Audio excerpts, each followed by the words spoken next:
청송사과 유통공사가 누적 적자와 부실 경영으로 존망 위기에 처해 있습니다.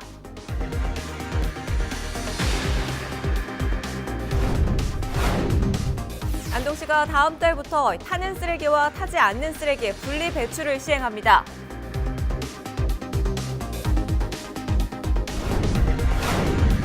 방송중개소나 송신시설로 사용되는 철탑이 팔공산 정상에 경관을 해치고 있습니다. 생태계를 복원해야 한다는 목소리가 높아지고 있습니다.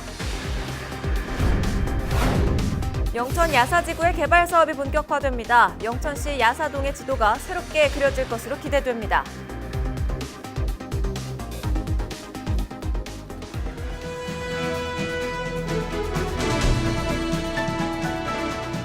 시청자 여러분 안녕하십니까? 헬로티비 대구 경북 뉴스입니다.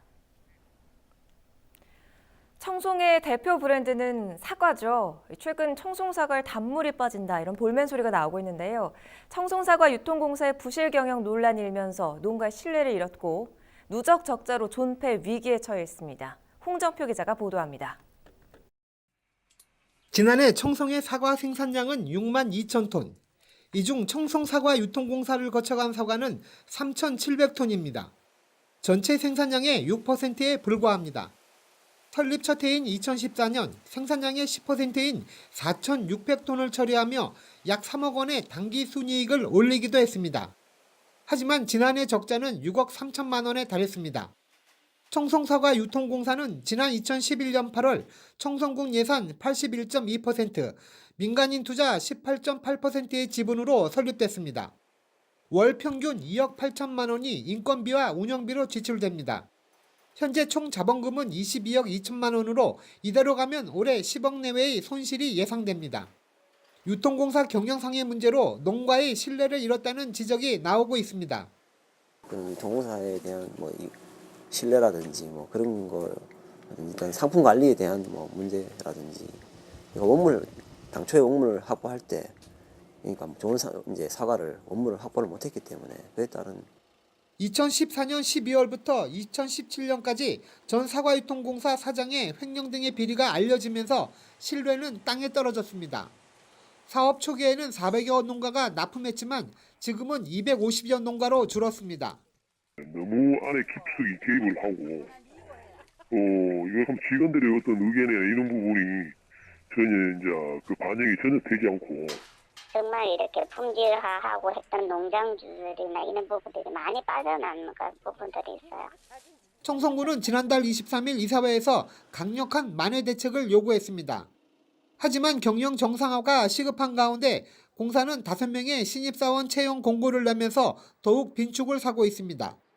신뢰 상실, 부실 경영 논란이 일면서 3,600톤의 청송사과는 유통공사의 창고 신세를 면치 못하고 있습니다. 헬로티비 뉴스 홍정표입니다.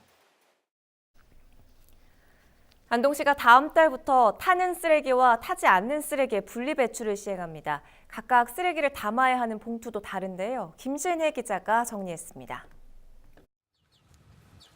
그동안 안동시의 쓰레기 배출 방법은 일반 쓰레기, 재활용 쓰레기, 음식물 쓰레기 크게 3가지였습니다. 다음 달부터는 일반 쓰레기 배출이 더 세분화됩니다. 타는 쓰레기는 기존대로 일반 종량제 봉투에, 타지 않는 쓰레기는 종량제 마대에 버려야 합니다. 우리 시 강력 매립장의 그 매립 용량이 점점 부족해지고 있고, 또 인근에 환경에너지 종합타운이 조성됨으로 인해 가지고 저희가 거기에 반입하기 위해서 이로 인해 환경오염 저감을 할 수 있습니다. 타지 않는 쓰레기로는 도자기, 깨진 유리, 조개 같은 폐류 껍데기, 동물뼈 등이 해당됩니다. 안동시는 타지 않는 쓰레기를 일반 종량제 봉투에 버리면 처리 시설이 고장나는 원인이 되기도 하고 2차로 운반할 때 추가 비용이 발생할 수 있다며 꼭 2종류를 나눠서 버릴 것을 당부했습니다. 또 시는 현재 타지 않는 쓰레기 배출용 종량제 마대를 제작 중입니다.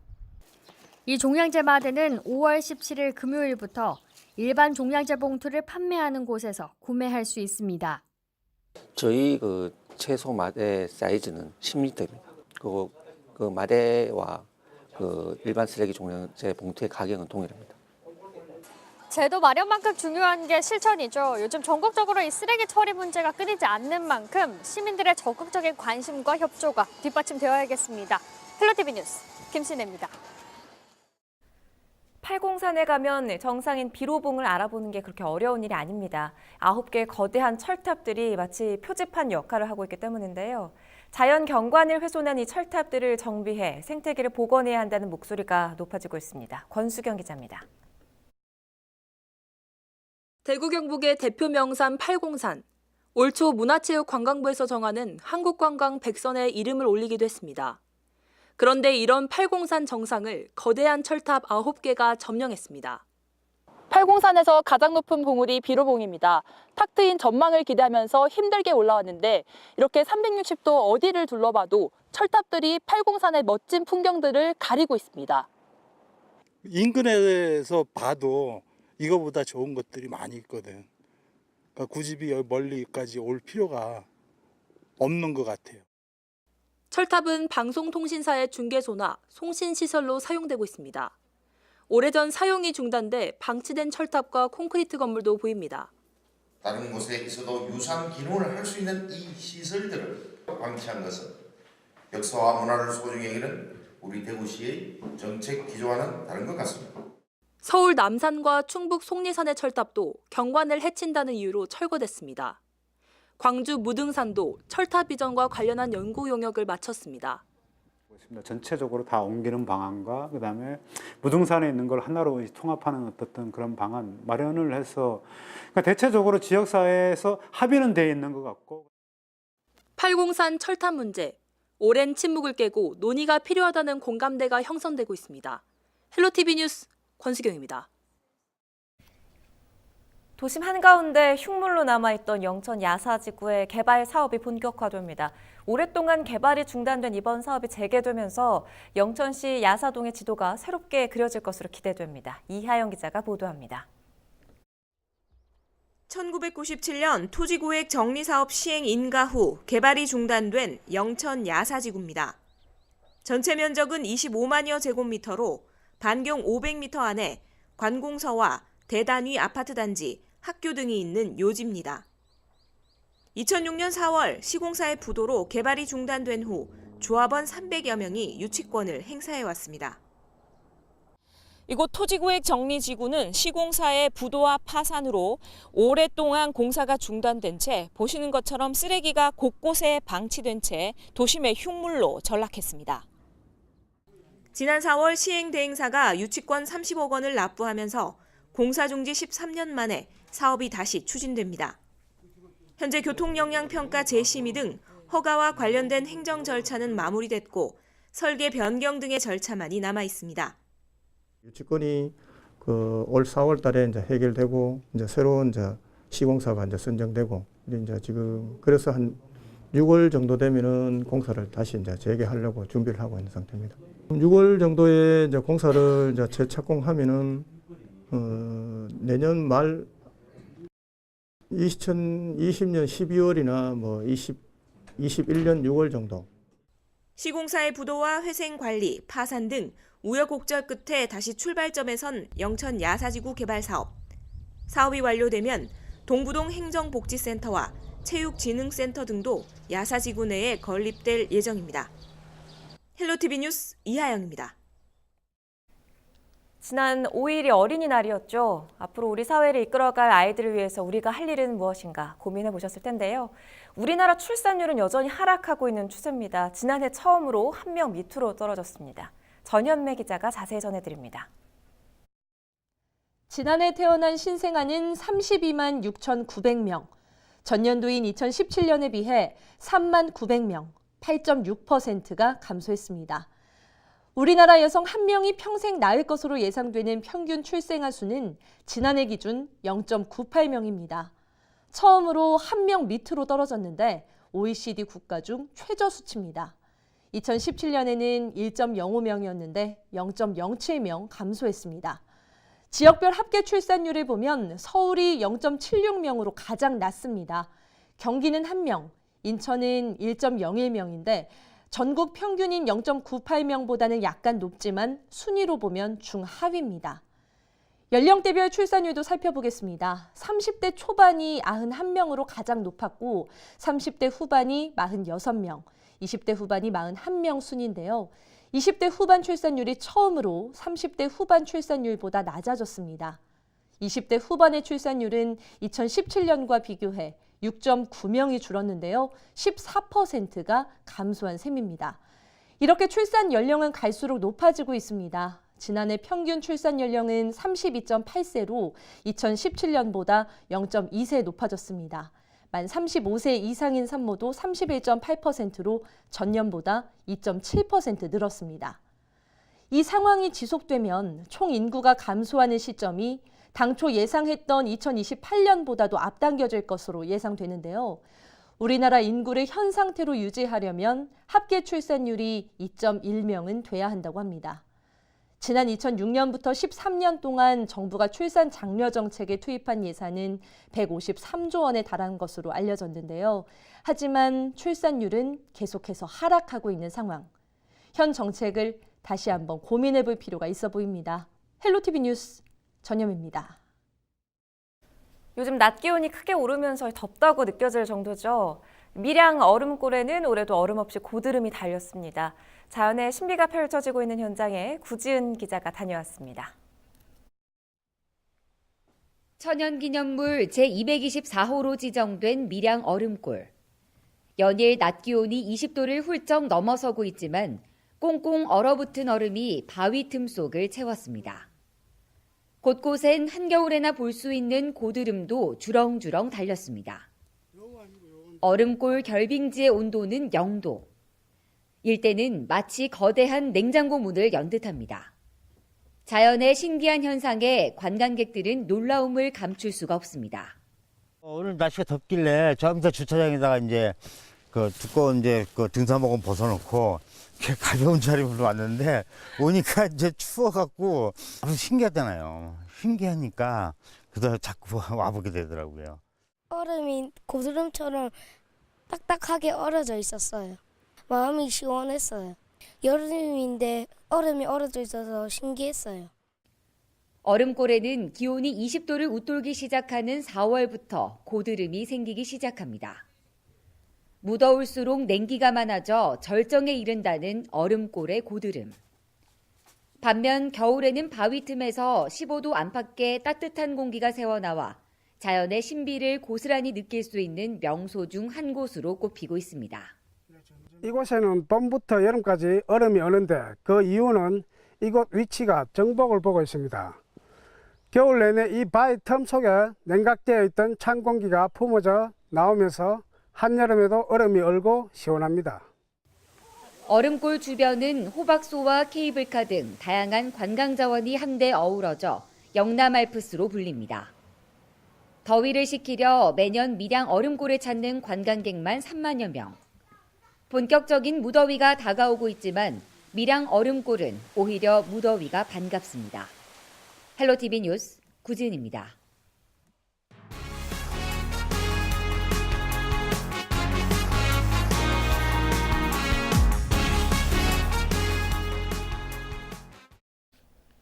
포항 강진을 촉발한 지열 발전은 땅속 깊이 구멍을 뚫어 강한 압력으로 물을 주입하면서 단층을 자극했습니다. 이와 유사한 원리의 이산화탄소 저장 시설도 포항에 2곳이나 있는데 가동이 중단됐다고는 하지만 불안감은 여전합니다. HCN 장효수 기자가 보도합니다. 포항 제철소와 400여 미터 떨어진 해상에 석유 시추선 형태로 설치된 구조물. 포항 강진이 일어난 뒤 가동이 중단된 이산화탄소 해상 저장 시설입니다. 화석 연료로 인해 발생하는 대량의 이산화탄소를 액체와 기체의 중간 상태로 만든 뒤 압력을 가해 땅 밑 800m 아래 안반층에 저장하는 기술로 포항 강진이 일어나기 1년 전 100톤 정도가 시험 주입됐습니다. 한국에너지기술평가원의 주도로 지난 2013년 국내 첫 연구가 시작됐는데 수행기관에는 지질자원연구원도 이름을 올렸습니다. 포항시 장기면에 있는 육상저장시설은 이보다 앞선 2012년부터 추진해 2016년 굴착을 시작했습니다. 이 역시 지질자원연구원이 수행기관으로 문제의 넥스지오가 굴착을 맡았지만 시험 주입 전 가동을 멈췄습니다. 깊은 땅 속에 구멍을 뚫어 물을 주입하는 지열 발전과 유사한 원리인 탓에 주민들은 마을에 시설이 있다는 자체가 불안합니다. 예, 불안하죠. 안 그래도 저쪽에서도 지진이 났다 하는데 여기도 뭐 몇 킬로를 떨리 어떤 계산인데 굉장히 불안스럽죠. 그러니까 이 주민들은 처음에는 모르고 했는데 지금은 전부 다 반대를 하고 있죠. 이거 누가 좋아하겠습니까? 이산화탄소 저장 시설은 학계에서도 의견이 분분할 정도로 안전성이 충분히 확보되지 않은 게 문제입니다. 특히 포항은 외부 영향에 의해 쉽게 부서지는 지층 구조여서 지진을 일으킬 수 있다는 일부 전문가들의 주장이 피부로 와 닿을 수밖에 없습니다. 때문에 포항시도 완전 폐쇄와 원상 복구를 정부에 강력히 요구하고 있습니다. 이산화탄소 지중 저장 시설이 실질적으로 외국 국내외 학자들의 논문에 의하면은 지진이라든가 환경성, 수질, 대기 오염 또 여러 가지 생태계에 대해가 영향이 줄 수 있다고 밝혀진 바 있습니다. 그래서 이러한 부분이 완전히 불식돼야 될 것이고 이러한 부분이 시민들이 상당히 우려를 하고 있습니다. 일각에서 지열 발전과 이산화탄소 저장 시설은 전혀 다르다고 주장하고 있지만 지역 주민들은 사전 설명조차 없었던 사업에 신뢰를 줄 수는 없습니다. 엄청난 지향을 불러온 지열 발전과 원리 면에서 비슷하다면 수 킬로미터 밖에 떨어지지 않은 이산화탄소 저장 시설 역시 안전을 담보할 수 없습니다. HCN 뉴스 장효수입니다. 예산 부족으로 난항을 겪던 울릉공항 사업이 오랜 진통 끝에 본 궤도에 오릅니다. 예산이 최종적으로 확보되며 조만간 사업이 시작될 예정인데 비행기가 취항하면 서울에서 울릉까지 1시간대에 갈 수 있습니다. HCN 정필문 기자가 보도합니다. 거의 10년을 끌어온 울릉공항 사업이 드디어 본궤도에 올랐습니다. 그동안 울릉공항 건설은 사업비가 당초 5,770억 원에서 6,330억 원으로 500억 이상 증가하면서 난항을 거듭해왔습니다. 이런 가운데 지난 1일 국토교통부가 사업비를 최종적으로 확정지으며 사업 추진이 가능해졌고 울릉군은 바로 이번 주에 발주를 추진하기로 했습니다. 이에 따라 내년 상반기에 공사가 시작되면 2025년 상반기에는 울릉의 하늘길이 열릴 것으로 예상됩니다. 국민들의 꿈이자 소원인 울릉공항 건설이 확정된 역사적인 순간입니다. 하늘길이 열리는 새로운 시대가 곧 눈앞에 펼쳐질 상상에 너무나도 벅찹니다. 공항에는 50인승 규모의 소형 비행기가 취항할 예정인데 서울에서 울릉을 가는 소요 시간이 현재 7시간에서 1시간대로 획기적으로 단축됩니다. 전국이 1일 생활권 안으로 들어옴에 따라 생활에 큰 변화가 예상되고 특히 응급 환자 발생 시 제 시간에 진료받을 수 있을 것 같아 그 부분이 가장 기대가 됩니다.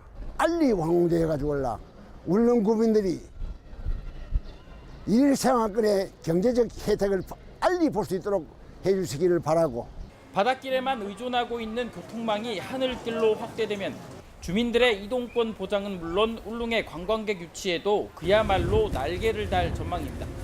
특히 수도권 등 내륙 지역 관광객 유치 조건이 180도 달라지기 때문에 울릉 관광 사업의 새 시대를 예고하고 있습니다.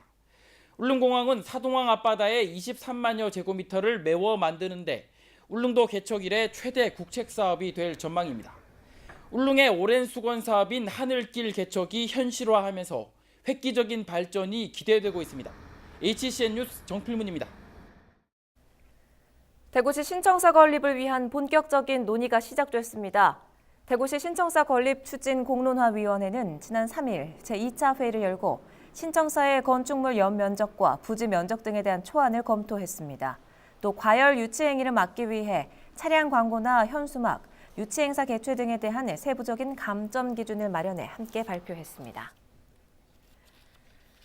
경산시가 미래자동차 산업 육성에 나섭니다. 경산시는 그동안 추진해오던 도심형 자율주행 트램 부품 기반 조성 사업이 정부 지원 거점 사업으로 선정됐다고 밝혔습니다. 이에 따라 경산시는 오는 2020년부터 3년 동안 사업비 140억 원을 투입해 지역 자동차 부품 산업을 추진하게 됩니다. 특히 경산 3 일반산업단지 관련 센터를 만들어 영천, 김천과 함께 핵심 부품 개발 등에 나설 예정입니다. 대구 신천대로 일부 구간이 야간 시간에 부분 통제됩니다. 오는 8일부터 17일까지 약 열흘에 걸쳐 신천대로 LED 가로등 교체 작업이 실시될 예정으로 이 기간 동안에는 밤 10시부터 새벽 6시까지 중동교에서 팔달교 구간 차선이 일부 통제됩니다. 대구시설공단은 원활한 교통 흐름을 위해 공사 기간 동안 가급적이면 우회도로를 이용해달라고 당부했습니다. 경주 황성공원이 공원 일몰제에 따른 도시공원 해제 위기에서 벗어났습니다. 경주시는 재원 부족으로 매입에 어려움을 겪었던 황성공원 사유지 10만 제곱미터가 LH공사 공공토지비축 대상지로 선정됐다고 밝혔습니다. 공공토지비축 사업은 토지은행 예산으로 선 매입 후 5년 이내에 나누어 상환하는 제도로 경주시에서는 처음으로 시행합니다. LH공사는 올해 하반기부터 황성공원 사유지 매입에 들어갈 것으로 알려졌습니다. 신라시대 왕들의 사냥터였던 황성공원은 넓고 울창한 소나무 숲에 각종 새와 다람쥐 등이 서식하며 경주 시민들의 쉼터로 사랑받고 있습니다. 안동시가 영농철을 맞아 농기계 임대부터 운반, 회수까지 한 번에 해결하는 서비스를 실시하고 있습니다. 농업인들이 농기계를 대여하려면 직접 임대사업소를 방문해야 했던 번거로움을 덜기 위해서입니다. 배달 서비스는 예약할 수 있으며 배달료는 거리 제한 없이 편도 2만 원, 왕복 4만 원입니다. 자세한 사항은 안동시 농업기술센터로 문의하면 됩니다. 제17회 대구국제오페라 축제가 5월 15일부터 3주 동안 펼쳐집니다. 올해는 개막작 람메르모어의 루치아를 포함해 라 론디네, 오페라 1945 등 다채로운 작품들이 무대에 오릅니다. 올해는 조기 예매 행사도 마련돼 5월 15일부터 미리 예매에 나서면 4편의 메인 오페라 공연을 30% 할인된 가격에 관람할 수 있습니다. 안동시가 학예 방학 기간인 7월과 8월 2달 동안 지역 내 공공기관에서 일할 대학생 직무체험 참가자를 모집합니다. 안동시는 대학생들에게 전공 분야와 관련한 직무를 체험하고 진로 탐색의 기회를 제공하기 위해 오는 15일까지 참가자 28명을 모집한다고 밝혔습니다. 신청일 현재 만 29세 미만으로 경북도 내 대학 재학, 휴학, 졸업생이나 부모 또는 신청자가 도 내에 주소를 둔 대학생이면 누구나 신청이 가능합니다. 자세한 내용은 안동시 일자리 경제과로 문의하면 됩니다. 대구 소방안전본부는 무더위가 찾아오기 전인 5월부터 에어컨 실외기 화재 줄이기에 나섭니다. 5월 한 달간 매주 수요일을 실외기 클리닝 데이로 지정하고 주요 대형 건축물 80곳의 실외기 관리 상태를 점검합니다. 최근 3년간 대구 지역 에어컨 실외기 화재는 27건으로 전체 건수 가운데 66%가 여름철에 집중됐습니다. 주요 화재 원인으론 과열이나 접촉 불량 등 전기적 요인이 대다수인 것으로 나타났습니다. 날씨가 따뜻해지면서 식중독이 발생하기 쉬워져 이 음식물 보관 섭취 시 주의해야 합니다. 최근 5년 동안 5월에 식중독에 걸린 환자 수는 모두 4,077명으로 4월에 비해 2배가량 많습니다. 식중독균은 상온에서 빠르게 증식하기 때문에 채소와 과일은 깨끗한 물로 꼼꼼히 씻어서 먹고 음식은 실온에 2시간 이상 놔두지 않는 것이 좋습니다. 충남에서 올해 첫 중증 열성 혈소판 감소 증후군 환자가 발생해 야외 활동 시에는 주의가 필요합니다. 진드기를 예방하려면 농작업이나 등산을 할 경우 가능한 긴 옷을 입고 외출하고 돌아오면 몸을 씻은 뒤 깨끗한 옷으로 갈아입는 것이 좋습니다. 바이러스가 있는 진드기에 물리면 초기에는 고열이나 구토, 홍반 등의 증상이 나타나며 심할 경우 사망에 이를 수도 있습니다. 진드기에 물려 숨진 전국 환자 수는 최근 6년 동안 174명으로 경산에서도 지난 2017년과 2018년 각 1명씩 사망했습니다. 대구 동구는 관내에 거주하는 중장년층 1인 가구를 모두 조사합니다. 1인 가구의 고독사를 예방하고 복지 사각지대를 발굴할 계획입니다.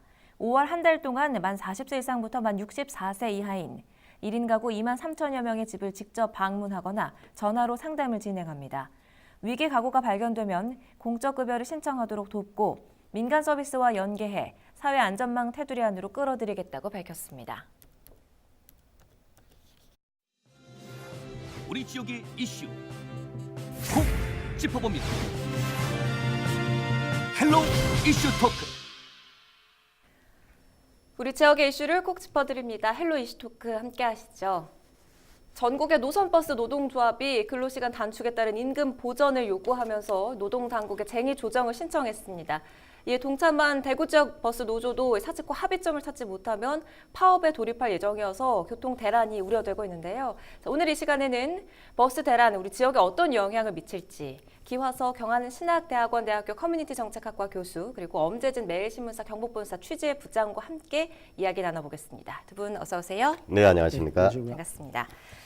자, 15일로 예상된 전국 버스 파업 벌써 이 강원도 일부 지역에서는 시작이 됐는데요. 문제는 버스는 국민의 발이잖아요. 그런 이 버스 운행이 전국적으로 멈출 가능성이 점차 커지고 있다는 그런 점이고 우리 지역도 거기에 예외는 아니라는 겁니다. 대구 지역 상황부터 좀 짚어볼까요? 네, 대구 버스 노조는 이미 대구지방노동위원회에 쟁의 조정 신청을 했습니다. 네. 이제 쟁의 조정 신청을 했다라고 하는 것은 동안 협상이 결렬됐다는 거죠. 타결되지 않았기 때문에 네. 들어가는 절차거든요. 이 대구 이 버스 노조가 주장하는 것은 이제 주 52시간 이 근로시간 제도가 이제 도입이 되면 그 임금이 줄어든다. 네. 예, 이제 평균적으로 봤더니 평균 그 버스 회사의 5호봉 정도에 해당하는 운전기사의 경우에는 27만 6천 원 정도가 월급이 줄어든다. 적지 않은 금액이네요. 그렇죠. 그 근로자에게 있어서는 27만 6천 큰 돈이죠. 네. 그래서 이제 그 돈을 어떻게든 보전을 해달라라는 이제 주장이고 그리고 네. 또 이제 동시에 이 정년도 좀 늘려달라라는 거죠. 네. 이에 대해서 이제 그 14일까지 이제 진행을 해보고 안 되면 이제 바로 이제 파업에 들어가겠다라는 얘기거든요. 근데 여기에서 이제 대구 시내에 26개 버스 회사 중에서 22개 정도 버스 회사의 노조가 이제 참여를 할 것 같습니다. 네. 네. 여기서 하나 참고로요. 네. 이게 왜 지금 문제가 되느냐면은 주 52시간 근로제가 작년 2018년 7월 1일에는 이미 300인 이상의 사업장 적용 시행이 됐죠. 그렇죠. 전면적으로. 이제 300인 이하 버스 회사는 대부분 다 이제 300인 이하입니다. 네. 좀 적죠.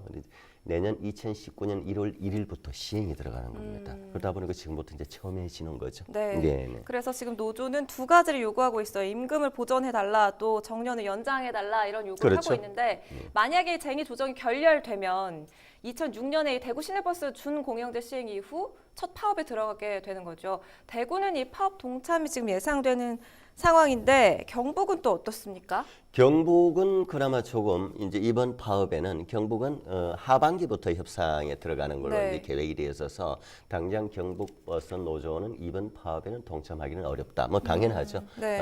이제 하반기 6, 7월부터 해서 이제 내년 대비해서 협상에 들어가기 때문에 그 결과를 놓고 다음에 어떤 이러한 그 쟁의 사항이 생기면 그때 가서 동참을 하게 될지 어떨지 그건 또 경북은 지켜봐야 되겠죠. 일단은 경북 현재 상황에는 이번 파업에는 뭐 관련이 없다기보다 조금 유보되어 있는 상황이다라는 네. 겁니다. 예. 그 전국 자동차 노동조합 연맹이 전국 파업도 불사하겠다 뭐 이렇게 나오고 있는 이유가요. 7월 1일부터 300인 이상 버스업체 주당 최대 노동시간이 현재 68시간에 비해서 52시간으로 줄어들기 때문인 거죠. 앞서 짚어주셨지만 그 주 52시간 근무제 부작용이 이제 현실화되고 있다. 뭐 이런 지적도 지금 나오고 있는데 어떻습니까? 실제로 이제 주 52시간 부작용이 이제 곳곳에서 현실화되고 있습니다. 이제 뭐 파업도 예고되고 있고요. 네. 실제로 이제 지난해에 그 이제 그 근로기준법이 7월달에 개정이 됐어요. 그 전에는 이제 그 시내버스 근로시간은 특례업종으로 이제 그 혜택을 받았잖아요. 그래서 뭐 기본 근로시간에다 연장 근로시간을 해가지고 하루 최대 17시간까지 근무를 하면서 격일제로 이제 운영을 해왔는데 네. 이게 이제는 지난해 법이 개정되면서 지난 7월부터 이미 아마 68시간으로 단축이 됐고 한 차례. 네. 오늘 5월부터는 이제 52시간으로 더 단축이 되는 거예요. 그러다 보니까 앞서 이제 기 교수님 말씀하셨듯이 네. 그 버스 기사 입장에서는 근로시간 단축에 따른 임금 문제, 그 다음에 회사 입장에서는 이제 노선 조정이라든지 인력이 굉장히 그 줄어들잖아요. 노동시간이 줄어들면서 네. 인력 충원 문제, 이게 따른 어떤 재원 문제 이런 것들이 굉장히 심각해 해집니다. 이미 지난해 아마 68시간으로 줄어들면서 벌써 이미 아마 그 기존 노선이 폐지된다든지 뭐 여러 가지 뭐 도계에 이제 운행해야 되는 버스도 이미 없어지고 시군 간에 이동하던 버스도 뭐 사라지고 이런 부작용들이 상당히 있었습니다.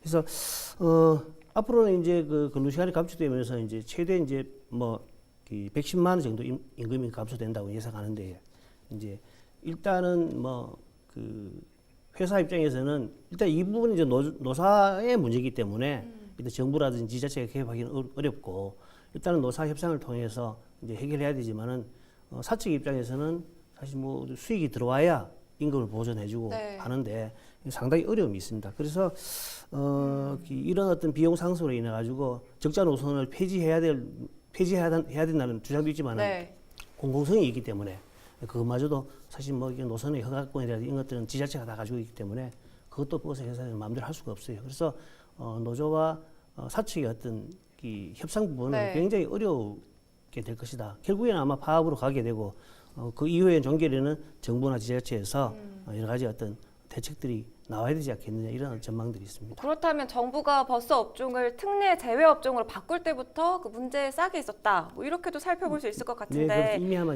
문제들이 많이 나타났습니다. 당시부터 그 우려하는 목소리가 없지 않았을 텐데 이렇게 상황이 나빠진 이유는 어떻게 분석해 볼 수 있을까요? 네. 이 나빠진 이유를 조금 뭐 근원적으로 들여다보는 것은 뭐 시간적인 좀 한계가 있어서 좀 지나고요. 조금 부연해서 그러면 앞으로 이제 그걸 어떻게 대응해야 되느냐 부분인데 사실 이 버스 부분은 이번 사안의 경우에는 우리 버스 기사님들께서도 동안 어쨌든 이 앞으로 이제 어쨌든 그 운전 그리고 이제 근로 시간도 좀 줄어들고 그에 따른 이제 좀 행복하고 건강하게 살아갈 수 있는 시간적 여유를 조금 가지게 되셨으니까 조금은 또 양보할 필요가 있다고 생각은 하고 돈보다는 뭐 다 완전히 양보하라 그러는 면이 아니고 이제 일정 부분 또 조금 양보를 하면 협상이라는 건 뭐 상대가 있는 거 아닙니까? 그 다음에 이제 더 중요한 거는 이 버스 노선과 관련해서 이제 허가권을 가지고 있고 또 버스 이 관련해서 이제 그 지자체가 일단 핵심입니다. 이제 그런데 지자체만 또 맡겨둬서는 될 일이 아닙니다. 이제 정부 자체도 버스 그 준공영제를 실시하겠다는 공약을 했었거든요. 사실 이거는 매년 그 대통령 선거 때마다도 대통령 후보들이 늘 가져오는 그 공약입니다. 그렇게 보면 중앙정부도 지자체에만 떠넘기고 맡기지 말고 중앙정부도 뭔가 이 좀 보전을 좀 해줘야 되잖아요. 예를 들면 이 안동의 경우에 뭐 시골 지역은 말이죠. 저 시내에서 구석까지 버스 들어가는데 하루에 버스 어쨌든 여러 번 다녀야 되잖아요. 그런데 버스 타는 사람 몇 명 없어요. 맞아요. 그렇다고 그걸 폐지할 수는 없잖아요. 그게 이제 공공성이거든요. 그런 부분에 대해서는 이 지역 사정을 감안해서 중앙정부도 이 재정적인 부분에 있어서도 좀 관심을 좀 가져줘야 된다. 그다음 또 하나는 이제 이렇게 또 좀 어려워진 이유의 하나로는 이 환승 할인 제도라는 게 있습니다. 환승 할인 제도. 이거 조금 간단히 설명을 좀 부연하면은요. 버스와 버스를 타고 내린 이 AS 타고 BS 탔을 때 예를 들어서 대도시 같은 경우는 지하철 탔다가 버스 탄다든지. 이런 경우, 부산 경우에는 택시 환승 할인제도 생겨서는 버스 탔다가 택시 탈 경우에 뭐 1,000원에 할인된다든지 이러면 버스 회사로는 수입이 줄잖아요. 그래서 나눠 먹어야 되는데 이런 부분에 대해서도 지자체 그리고 중앙정부에서의 재정 지원 또는 이제 관심을 좀 가져야 되지 않느냐. 지금 사실은 좀 상당히 소극적이었거든요. 지금까지는. 자, 지금 서로 입장이 다 다른 만큼 좀 내 주장만 할 것이 아니라 조금 한 발 양보하는 그런 자세도 필요하다 이런 그렇죠. 얘기를 그게 해주셨는데 협상인 거죠. 지금 협상이 난항이 예고되고 있는 상황입니다. 그래서 버스 대란 우려가 지금 현실이 될 가능성이 높은데 이 노선 허가권이란 거를 지자체가 갖고 있잖아요. 이 노선 허가권을 쥐고 있는 대구시는 어떤 입장입니까? 대구시 입장에서도 아까 언급했지만은 뭐 사실 대구는 준공영제를 실시하고 있잖아요. 버스. 그렇다 하더라도 사실 이건 노사 간의 어떤 양자 간의 어떤 문제이기 때문에 지금 당장 개입하기는 어렵다라는 입장들입니다. 그래서 일단은 노사 간의 협상들이 어떻게 진행되는지 살펴보고 그 이후에 만약에 뭐 파업이라든지 어떤 그 불상사가 나타났을 때는 뭐 수성 대책을 세운다든지 이런 어떤 입장인데 아까 언급했듯이 결국에는 노사가 협상이 결렬되고 파업이 되게 되면은 시민의 이제 발이 불편하기 때문에 지자체들이 직접적으로 개입 안 할 수가 없습니다. 그렇군요. 한번 이 지켜봐야 할 것 같은데 우리 지역 상황을 좀 예측해 보기 위해서 다른 지역은 이럴 때 어땠나 한번 살펴보는 것도 의미가 있을 것 같거든요. 서울과 경기 또 부산, 인천, 이 광주 등지에서는 최종 노사 협상이 있었긴 한데 뭐 금리 형태 또 임금 보전 문제 등으로 이견이 계속돼서 결렬이 됐다 하죠. 다른 상황, 다른 지역 상황을 좀 짚어주시죠. 네, 서울, 경기, 인천, 부산, 광주 이제 광역 6대 도시 이제 대구를 제외한 다른 상황을 봤을 때 이제 결렬됐습니다. 이제 그 기본은 뭐 지금 다른 지역과 똑같습니다. 주 52시간 근로제에 네. 따른 임금이 감소되는 부분에 대한 보전을 해달라는 거, 뭐 이런 그는 이제 기본 동의라고 이제 사측의 입장에서 봤을 때는 노조의 주장을 받아들이면 추가 인력을 채용해야 되는 거죠. 그러면 당연히 인건비 부담이 되는 거죠. 그렇죠. 경영 압박을 받게 되는 거죠. 그러니까 이제 뭐 지금까지 이제 결렬이 됐죠. 수많은 협상을 했는데 조금 더 구체적으로 부산의 경우는 한 10차례 정도 노사 협상이 있었는데 부산 역시도 서로 입장 차만 확인하고 결렬이 되어 버렸습니다. 부산의 경우는 이제 하루 10시간 월 22일 근로 조건을 노조 측에서 제시를 했습니다. 네. 그런데 이제 사측에서는 받아들일 수 없다. 그 조건을 받아들이려면은 운전기사를 한 700여 명을 고용을 해야 되는데 그에 그걸 따른 이제 급여 인건비. 그렇죠. 급여는 네. 한 400억 정도가 비용이 굉장히 많이 들어가니까. 드네요. 그렇죠. 그러니까 뭐 사측에서는 도저히 받아들일 수 없다. 이렇게 해서 뭐 여전히 이제 그 평행선을 달리고 있는 그런 상황입니다. 경기도와 광주는 어떻습니까? 경기도와 광주 광역시도 마찬가지입니다. 협상 결렬 상황이고 여러 가지 이제 그 협상이 있었지만 임금 보정 문제 뭐 이런 것들이 결국에는 타결이 안 됐습니다. 네. 역시 이제 경기도 같은 경우는 버스 준공영제로 운영하고 있잖아요. 근데 15곳 노조가 이제 월 310만 원의 임금을 보전해 달라고 요구를 하고 있습니다. 네. 근데 실제로 이건 이제 받아들이지 않잖아요. 광주 지역 같은 경우도 10곳의 노조가 이제 주 52시간 근무에 따른 노동시간 감축분하고 다른 광역시의 운전기사의 임금 수준에 맞춰달라. 네.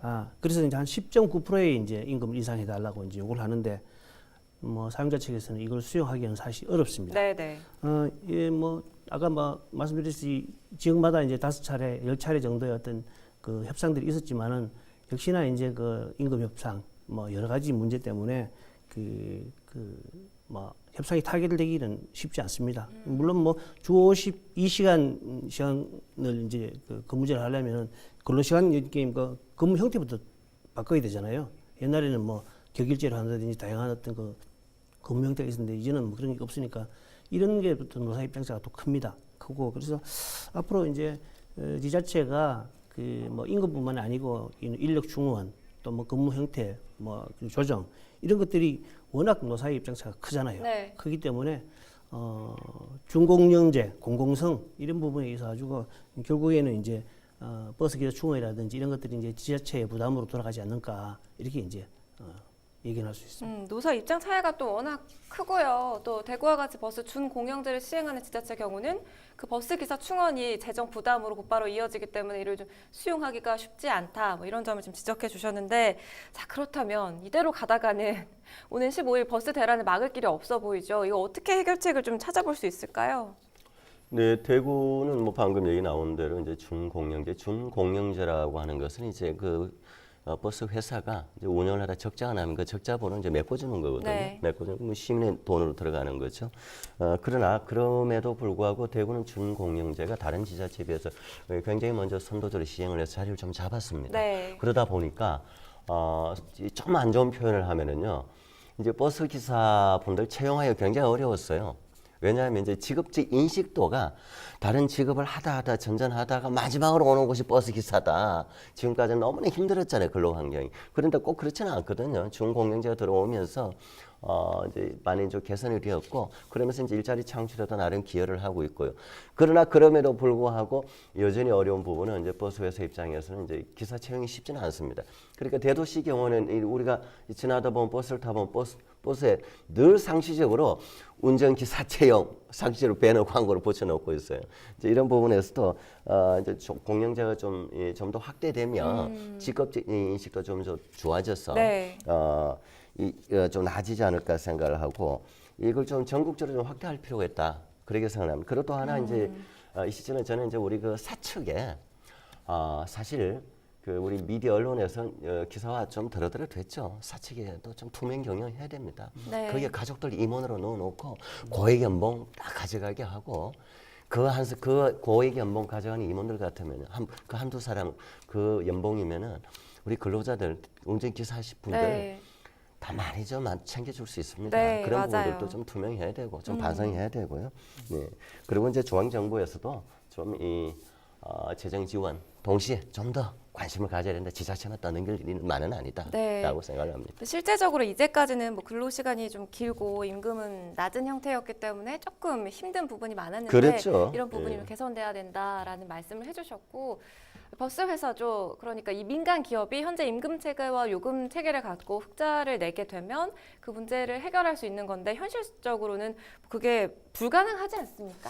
실제로 현실적으로는 굉장히 어렵습니다. 왜냐하면 그 버스라는 것은 기본적으로 인건비가 굉장히 높잖아요. 네. 높고 이 연료라는 것은 국제 유가의 변동에 따라 가지고 굉장히 그 변화가 무성하기 때문에 네. 점칠 수가 없잖아요. 그러다 보니까 이제 그 공영제, 중공영제를 통해서 이제 뭐 보존 지자체들이 이제 보존을 해주고 하는데 또 이게 이제 그 서민들이 주로 그 이용하는 문제잖아요. 그렇죠. 그러니까 서민들의 가격에 부담이 되기 때문에 요금 인상도 쉽지 않는데 실제 현실적으로 보면 요금 인상밖에 이거 좀 이렇게 해결 대안이 없거든요. 네. 뭐 실제로 노선들은 새로운 노선들이 많이 생겨요. 근데 뭐 아까 말씀하신 벽지 노선, 오지 노선 같은 경우는 한번 생기면은 사라지질 않잖아요. 네. 계속 운행해야 되니까. 없어요, 어렵죠. 예, 그 부분에 대해서 또 뭐 인력이 충원돼야 되고. 네. 실제로 현실적으로 보면은 그 버스 회사 입장에서는 요금 인상이 불가피하거든요. 근데 실제로 이거는 뭐 공공성이고 서민의 어떤 발의이기 때문에 어려운 요금 부분이 인상이라는 것도 사실 쉽지 않잖아요. 네.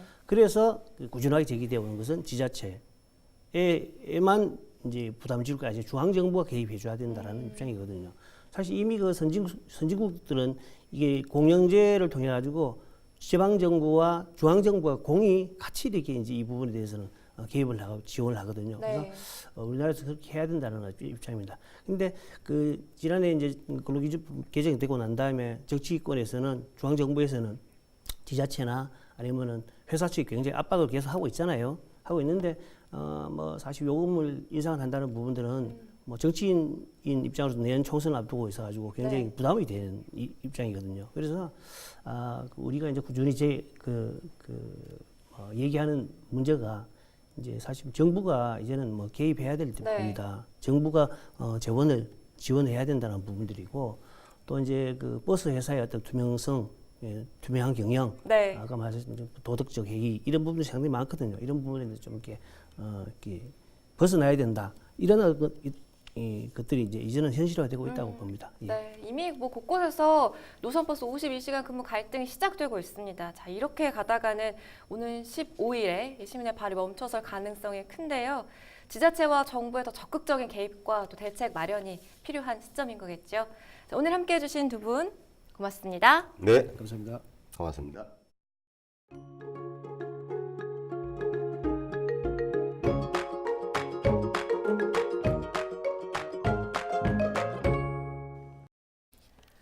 당분간 일교차가 극심할 것으로 보이는데요. 옷차림에 신경을 쓰셔야겠습니다.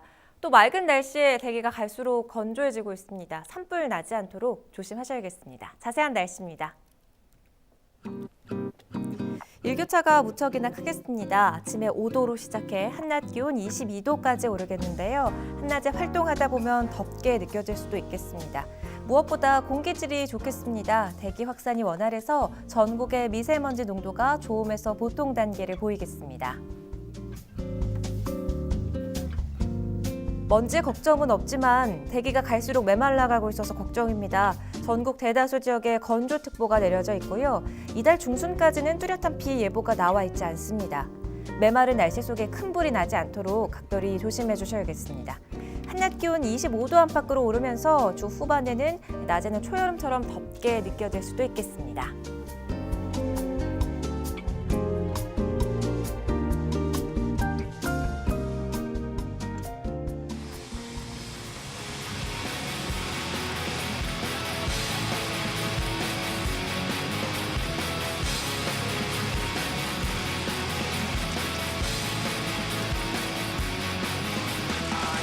little bit of loneliness, a little bit of disrespect.